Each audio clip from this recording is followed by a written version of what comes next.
Islam, peace and love, greetings. This is your brother Nagi checking in one time for another Sunday school. Let's go on and get started with the prayer. 5 on the left, 2 on the right. Feet at a 45-degree angle. Repeat after me. Allah, the Father of the universe, the Father of love, truth, peace, freedom, and justice. Allah is my protector, my God, and my salvation, by night and by day, through his holy prophet, Noble Drew Ali. Ameen. Ameen. All right, so Moors, let's go on and get started today. We're going to be kind of running a little over today because we got a lot of ground to cover, so, you know, just bear with me.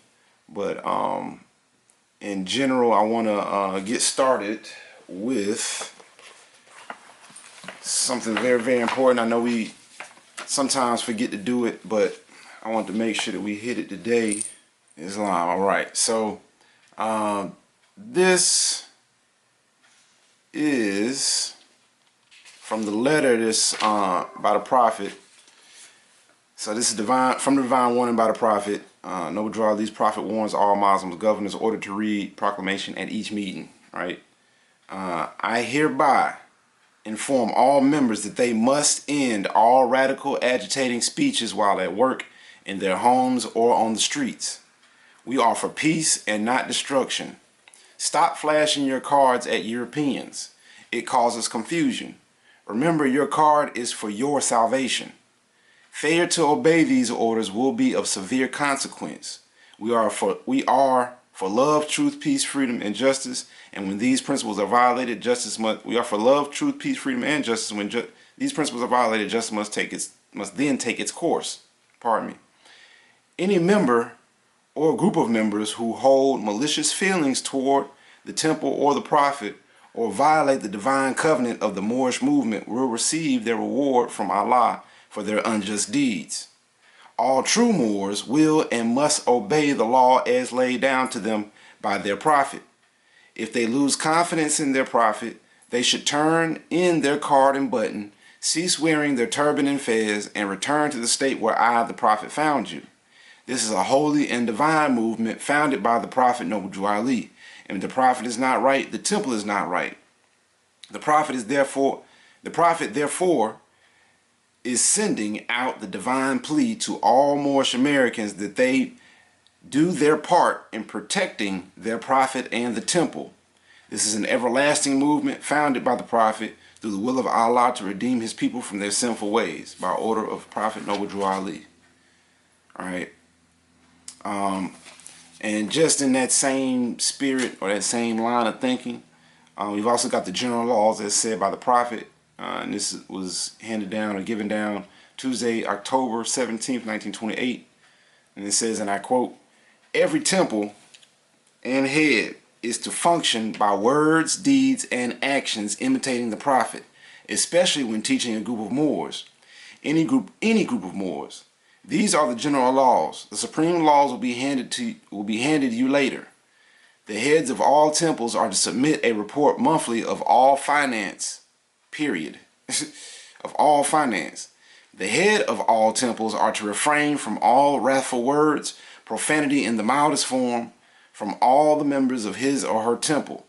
They must live the life of love, truth, peace, freedom, and justice, and refrain from all alcoholic liquors or any other harmful possibility that will terminate or to destroy peace or any other of the divine principles. They are not to contribute to anything that will cause the public to disagree with him or her. And for one to lead a group of Moors, you must keep your house clean with good deeds, kind words. Your wives' brothers must hear good words, kind words, and must be of your good deeds. If there are children, you must see to their support. Follow this divine principle, for if you don't restrict to this divine principle, then you are not a true Moor, and the heads are not to charge for membership or to overcharge for cards, buttons, or for anything issued by the prophet. Those who contribute to either of the receding are not Moors, but robbers. Let me read that again. Those who contribute to either of the preceding are not Moors, but robbers. Membership, sisters and brothers, is free, not only here, but all over the world. The button is 25 cents, card 25 cents, and 1 month's dues is paid. Every member pays 50 cents a month for dues. This money goes toward the support of the temple. This, if not paid, does not entitle you to the protection that is provided for you, and especially if you are not working or in the position to work. If you neglect to fulfill this small duty assigned you, how can you rightfully expect money or other help when you are sick or otherwise disabled? And to be a real Moorish leader, you must study the Quran and the divine constitution that is handed down unto you by I, the Prophet. The head of any temple can maintain an emergency fund which cannot exceed the amount of from 25 cents to 50 cents a week per member. All public collections and dues also go to the support of the temple and its domestic work. The head of every temple must, by law, obey the word of the Prophet, and if any head leader or head of any temple fails to obey these laws, embezzlement is his charge and is subject to enforcement of the law by grand body. And the penalty may be a fine or removal from office or placed under a very heavy restriction of law. Supreme words of the Prophet, Nagi Ali. Islam. So these are just some things to keep in mind. And when we're talking about the cost for the cards, buttons, and the dues, of course, realize we're talking about in 1928 terms when, you know, a nickel and a dollar actually was worth something, quote unquote, or, you know, the fiat currency actually had a little bit more value because it was still closely,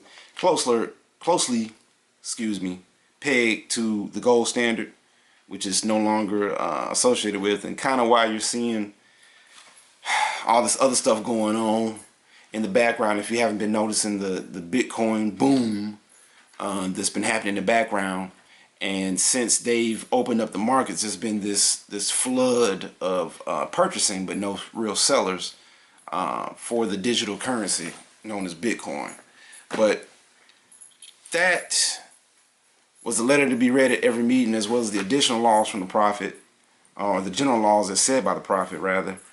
And I wanted to hit that because there's been a lot of confusion as of late, some within the temple, some without, outside of the temple, about, what this is and, what people's positions are and what they're supposed to be doing with those positions, and things of that sort. And keep in mind that you've got, many more scholars out there, many very well educated people who still might have missed some details, right?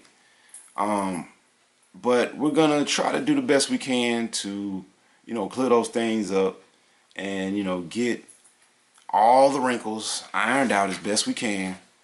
But let's continue. So we're back. All right, so let's just get right into it with these 101s.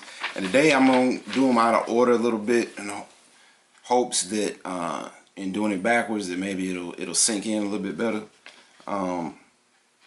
And yeah, just follow along. So 101. According to science, how many days are in a year?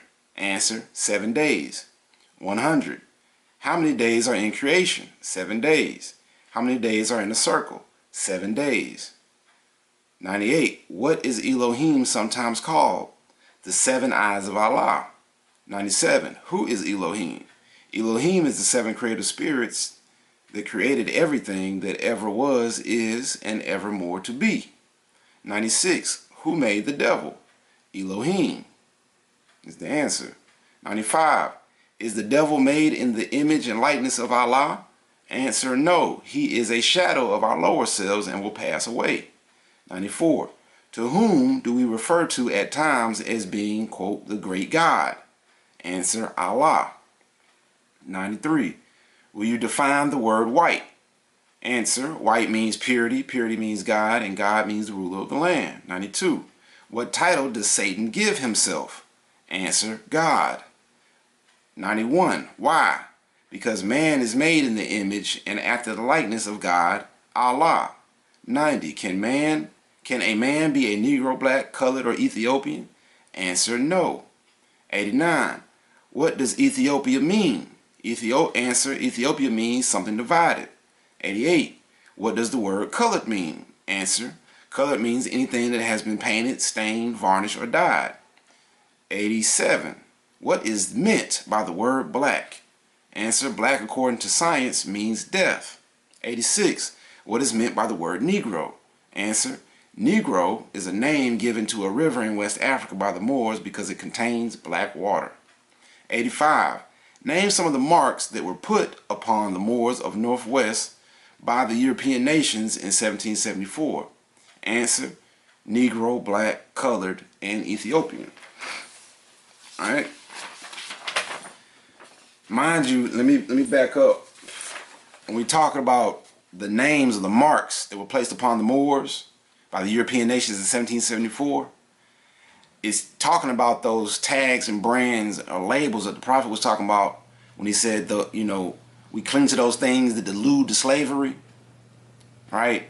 Negro, black, colored, and Ethiopia are all tags or brands that ultimately delude to slavery because they don't tie you back to a nation or a national flag or descent or a body of people that was ever known on this planet. So, keep that in mind. And, they gave us all these other, brands and marks like Coon, Shine, Jigaboo, and these are all cognomens or what's known as war names. But, we'll get into that later with other demonstrations. But I just wanted to reiterate that for you guys and gals, of course. So 85. So we're on 84. By whom? So let me go back. So name some of the marks was placed upon the Moors in the Northwest by the European nations in 1774. Negro, black, colored, Ethiopia. That's 85. 84. Question is by whom? Answer is Muhammad. Now this is more in relation to 83. When was the head of Satan taken off? Right. The answer 1453. Byzantine. Right. And then if you go to 84, it says by whom? The answer is Muhammad. 82. Was Satan to be bound then? Answer, Satan was to be bound in part. 81. What is the name of the person into whom Jesus was first reincarnated? Answer, Prophet Muhammad the Conqueror. 80. Did Jesus say that he would return to conquer him? Answer, yes. 79. What did he have reference to? Answer, he had reference to the end of Satan. 78. What are the last words Jesus uttered? Answer, it is finished. 77. When was his name declared out? Answer, when he nailed Jesus on the cross. Right? Still talking about Satan, right? 76. Has he finished his task of devouring? Answer, yes. 75. What was the answer the higher self gave to the lower self? Answer, I am going to and fro the earth seeking whom I may devour. Right? 74. What did the higher self say to the lower self at one time when he met him? Answer, where are you going, Satan? 73. What does the lower self breed? Answer, hatred, slander, lewdness, murders, theft, and everything that harms. 72. Why? Because it is Allah and man. Right? That's question is to 72 is why. The answer is because it is Allah and man. Right? And that's more in relation to 71, which is can the higher self pass away? The answer is no. Right? Moving on, 70. What is the higher self? The higher self is the mother of the virtues and the harmonies of life and breeds justice, mercy, love, and right. 69. What people represent the lower self? Answer, those who were cast out of the holy city and those who accept their teaching. 68. What people represent the higher self? Answer, the angels who protect the holy city of Mecca. 67. Name them, higher self and lower self. That's more in relation to 66, which the question for 66 is how many selves are there? And the answer, 2. 65. What is the devil sometimes called? Answer, lower self, right? So just to pause for the cause, when we look at 65, right, and we look at 73, we find out that the devil is sometimes called the lower self, right? And if we take 73, which asks the question of what does the lower self breed, right? Hatred, slander, lewdness, murders, theft, and everything that harms, right? So in Christianity and most other religions, they have this boogeyman known as Satan or the devil, right? And they tell you that, you know, he's got a red pitchfork and a tail and, you know, some horns, and, you know, at least that's how they depict him. They talk about the fact that he was a fallen angel or angel of light, you know, Lucifer, Lucy, the light bearer, the bringer of light, you know, Lucy being Latin for light or to illuminate, you know, and then going a little bit deeper, you find out the reason why, you know, they're talking about Lucifer or the illuminated one, they're really talking about Venus, or the morning star, or they're talking about the star Sirius or Sirius B, so on and so forth. But that's all old news, old hat, you know. Basic metaphysical lessons, you know what I mean? If you're just coming into this, go back and check the other videos to get caught up. But I just wanted to make the point that it's really the lower self that we're dealing with. You know what I mean? You got your higher self, and then you got your lower self. And everyone has the capability to find the devil or to know the devil and, you know, clear it up. You know, they have an opportunity to actually take care of that before it becomes a problem. And typically you just want to look at your southern node in your chart, and pay attention to that planet and that energy that's coming from that planet, or that constellation that you're in, rather, because that's where most of your conflict is going to be coming from in your life, because, you know, it's just part of your makeup. But anyway, getting back into it, 64, give 5 names that are given to the descendants of Adam and Eve. Answer, Lucifer, Satan, devil, dragon, and beast. Alright. 63, are the Moorish Americans any relation to those angels? Answer, yes. We all have the same father and mother. Islam. Keep doing the science now, follow me. 62, what is the shade of their skin? Answer, olive. 61, what is the modern name of those angels? Answer, Asiatics. 60, who is guarding the holy city of Mecca today to keep the unbelievers away? Answer, angels. Right? 59, what is the modern name given to their children? Answer, Asiatics. 58, where did they go? Answer, they went into Asia. 57, who were Adam and Eve? Answer, they are the mothers and fathers of the human family, Asiatics and Muslims. 56, what are the words A, C of the MST of A? Answer, adept chamber of the Moorish Science Temple of America, third heaven. 55, what is the name of the first physical man? Pardon me. His name, answer, his name cannot be used only by executive rulers of the AC of the MST of A. 54, what is the modern name for the Garden of Eden? Answer, Mecca. 53, where is the Garden of Eden? Answer, in the land of Canaan, in the city of Mecca. 52, at what place on earth was the physical part of man formed? Answer, in the Garden of Eden.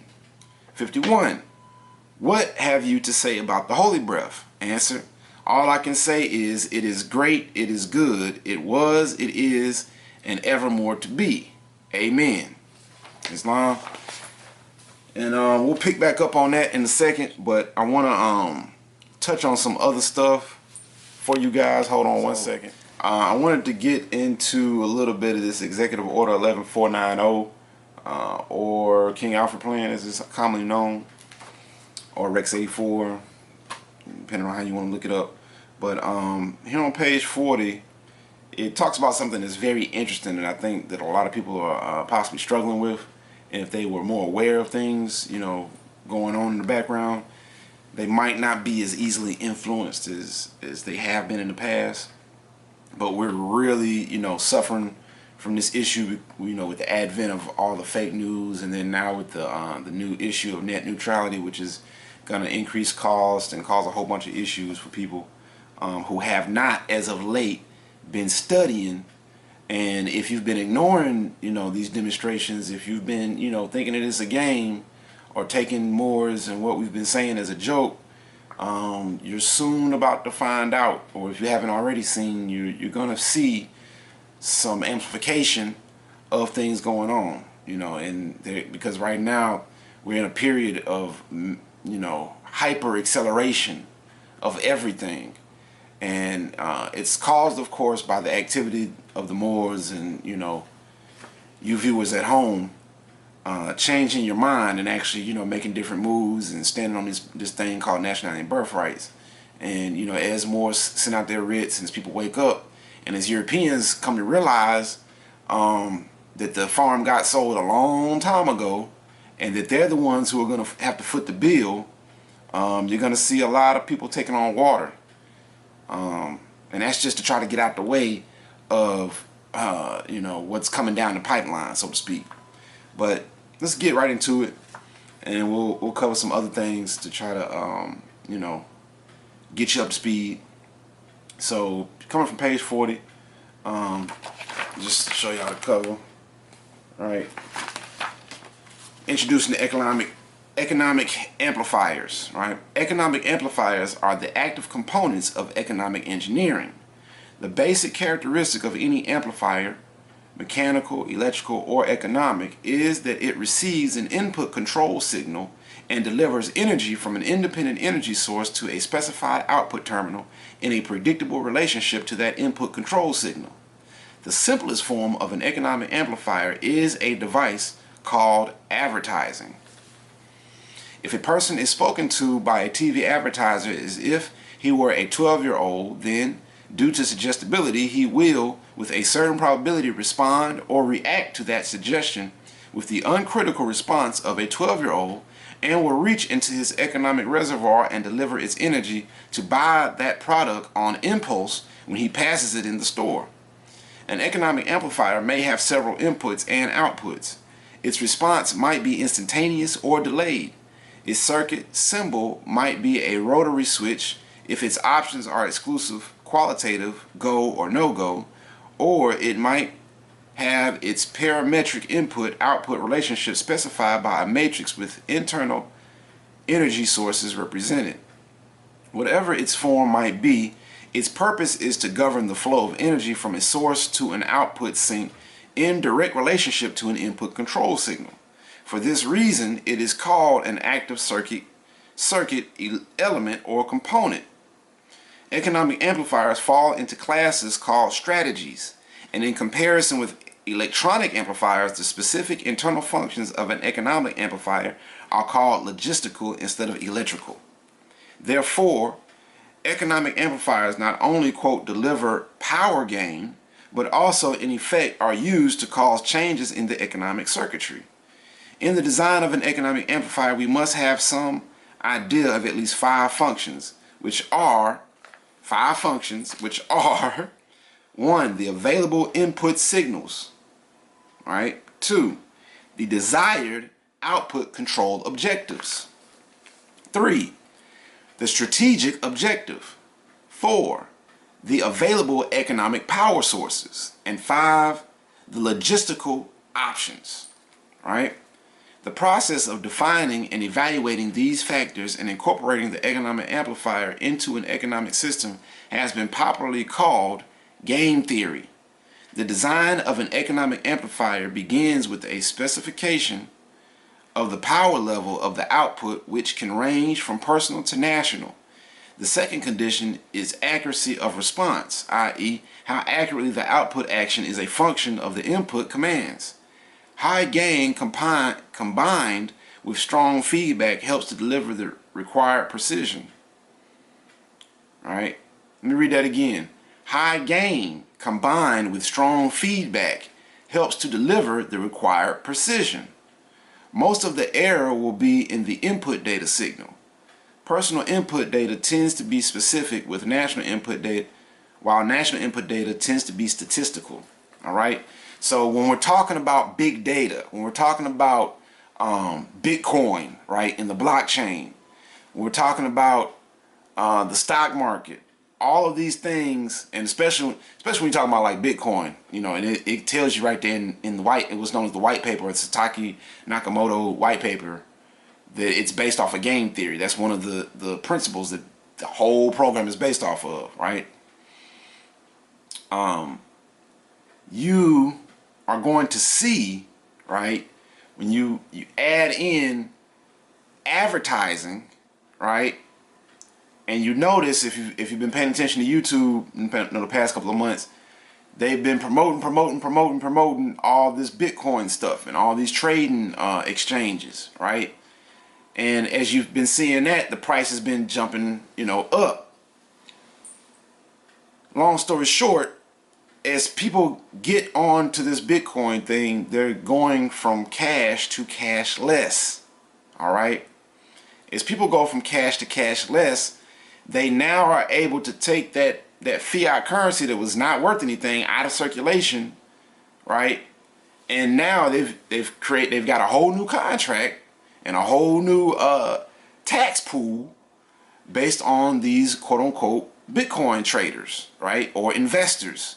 And if you followed how the laws went, they started changing them all of a sudden, and now they're pretty much taxing them and running them like any other commodity on the stock exchange. All right.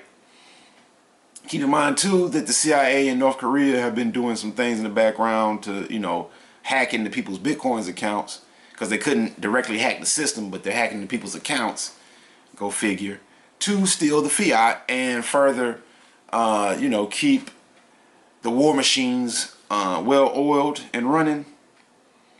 But when it gets to this part about high gain combined with strong feedback, right? That's your Facebook, that's your Instagram, right? Your Snapchat. These are artificial matrices or feedback loops that have been created to give people a false perception of reality, right? If you got your 150 people on Facebook, you're the king, you're the star of the show on Facebook with your 150 friends, right? And Facebook works in such a way that, you know, on that news feed, you can accept or turn off notifications for people, you know, that are posting stuff that you don't like, right? So what's created is this perfect feedback loop that allows for the individual to, you know, it creates what's known as a time sink. And, you know, you've got the former Facebook founder who was running Napster, and another guy coming out talking about this, saying how Facebook was created, you know, with some things in mind to waste time and to take as much time from people as humanly possible, or as, you know, mechanically possible. Much in the same way, you know, and if you look at the way Facebook is run, it's really an advertising platform that hides as a social network, right? It's one of the biggest, and you know, they make most of the money, like 99.9% of their fiat, off of advertising, not 100% of the money off of advertising, right? And it was never really about connecting people. It was about getting enough people on a particular network, right, so that they could maximize, using game theory, maximize the value, right? So if you've got 150 people on there, now I only have to post one post, and that 150 people can see that advertisement, you know, automatically. But continuing, let me keep going. Let me reiterate this part rather. The design of an economic amplifier begins with a specification of the power level of the input. So let's say if we're talking about Facebook, the power level of the input would be the amount of friends that you have, right? If it's Instagram, the amount of followers you got, right? That is going to give your account, and anybody that's dealt with marketing or business knows this. You can ask them. People will build up these accounts, get a certain amount of followers, and then they'll sell the accounts to some third-party marketer for, you know, the ability to sell to that crowd, to that target market, right? And again, all this is based off of game theory. So The design of an economic amplifier begins with the specification of the power level of the input, which can range from personal to national, right? Because typically, you know, people live within nations, and, you know, they're separated down to states, and in the states, we're separated down from the states to the county level. So Facebook allows you, with the demographics and everything, to target people down to the specific zip code if you want to, right? So you can use those demographics, you know, target males, target females, target a certain age range, you know, all of these specifications, you know, for your advertisements and for your promotion or your marketing, right? And a lot of people